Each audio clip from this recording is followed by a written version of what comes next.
What signifies a derivative? Two things.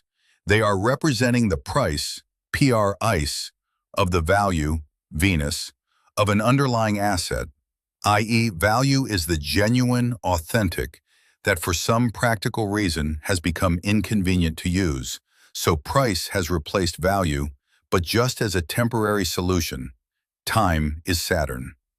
They are never sovereign, always interconnected in a network of dependencies. Do you see a parallel with self and me here? A person and an individual. A person carries a mask in a theater, a place that is public and called reality. This is what is seen, the scene, where fantastic people show themselves as ideals for the lowlifes that still haven't become something. Irony. The upper half of the zodiac is relational and conceptual. The outside where there are two entities, ID entities. This is the map where most want to be, because here we work with control. Of those below who lacks the conceptual skills, of course they are stupid and need someone to control them.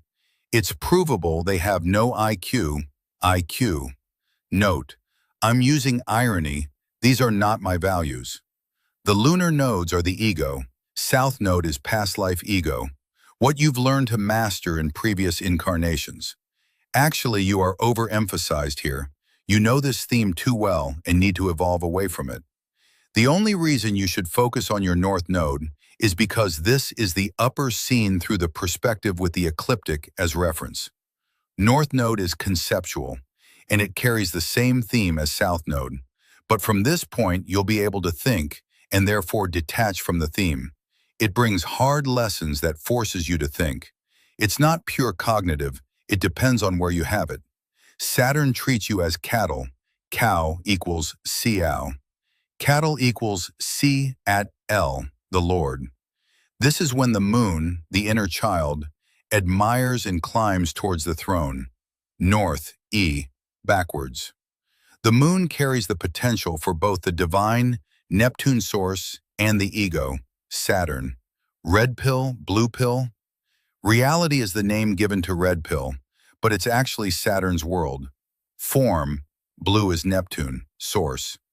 The upper half of the zodiac is conceptual, meaning it is in time, Saturn, where past and the future is. But aren't past and future just mind fucks? I've never seen them.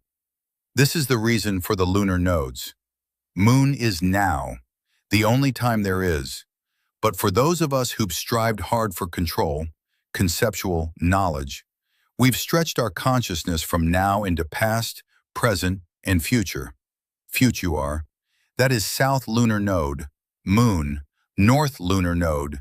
In my view, Saturn had your inner I, tilted on its course so you sailed astray on the sea. See, fire is vision. This made your moon's path cross the ecliptica, an axis where Earth are circulating the sun.